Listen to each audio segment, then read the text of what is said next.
Giving all. The one who scrutinizes hearts, Romans chapter 8 verse 27, makes himself a beggar of love and questions us on the one truly essential issue, a premise and condition for feeding his sheep, his lambs, his church. May every ministry be based on this intimacy with the Lord. Living from Him is the measure of our ecclesial service, which is expressed in the readiness to obey, to humble ourselves, as we heard in the letter to the Philippians, and for the total gift of self.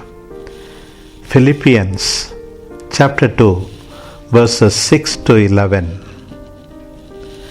Moreover, the consequence of loving the Lord is giving everything, truly everything, even our life, for Him.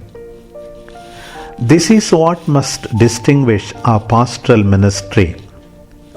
It is the litmus test that tells us how deeply we have embraced the gift received in responding to Jesus' call, and how closely bound we are to the individuals and communities that have been entrusted to our care. We are not the expression of a structure or of an organizational need. Even with the service of our authority, we are called to be a sign of the presence and action of the risen Lord, thus to build up the community in love. Not that this should be taken for granted. Even the greatest love, in fact, when it is not constantly nourished, weakens and fades away.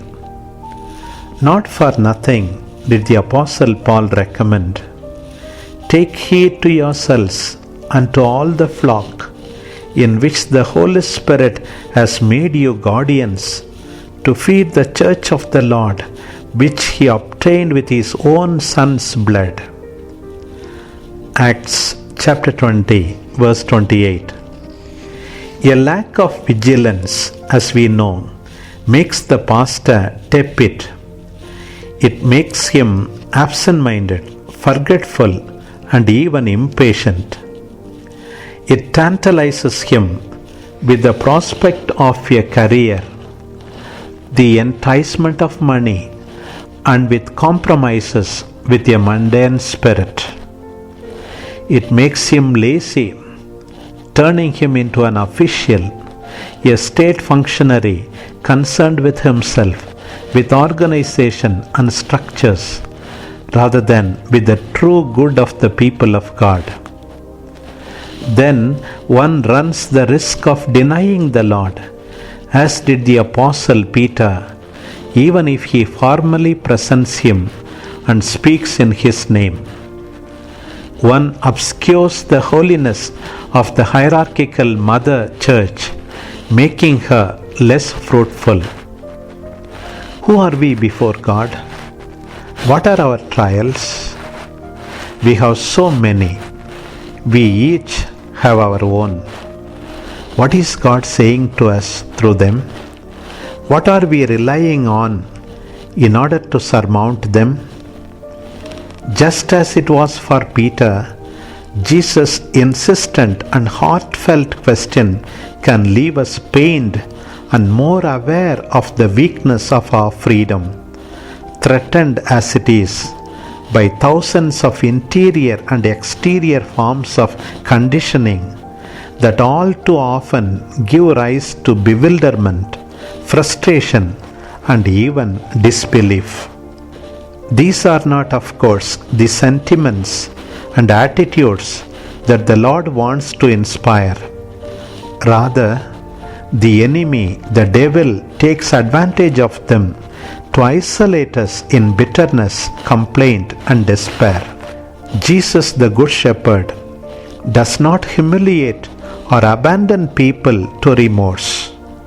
Through Him, the tenderness of the Father, who consoles and revitalizes, speaks. It is He who brings us from the disintegration of shame, because shame truly breaks us up, to the fabric of trust.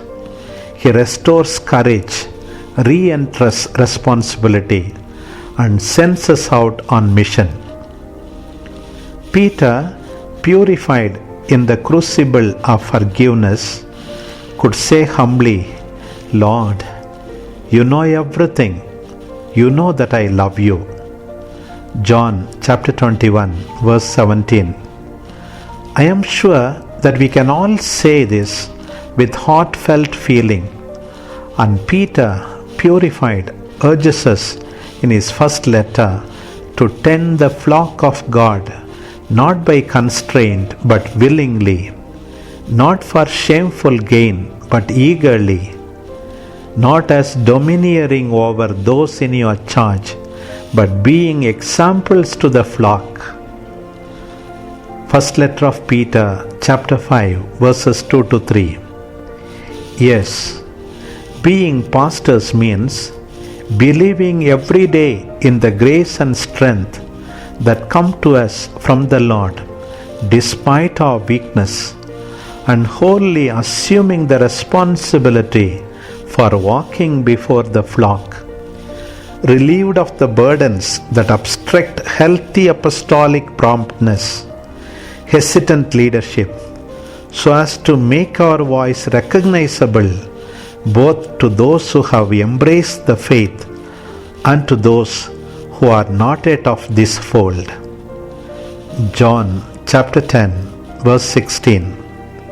We are called to make our own the dream of God, whose house knows no exclusion of people or peoples, as Isaiah prophetically foretold. Isaiah chapter 2 verses 2 to 5. For this reason, being pastors also means being prepared to walk among and behind the flock, being capable of listening to the silent tale of those who are suffering, and of sustaining the steps of those who fear they may not make it, attentive to raising, to reassuring, and to instilling hope. Our faith emerges strengthened from sharing with the lowly. Let us therefore set aside every form of arrogance, to bend down to all whom the Lord has entrusted to our care,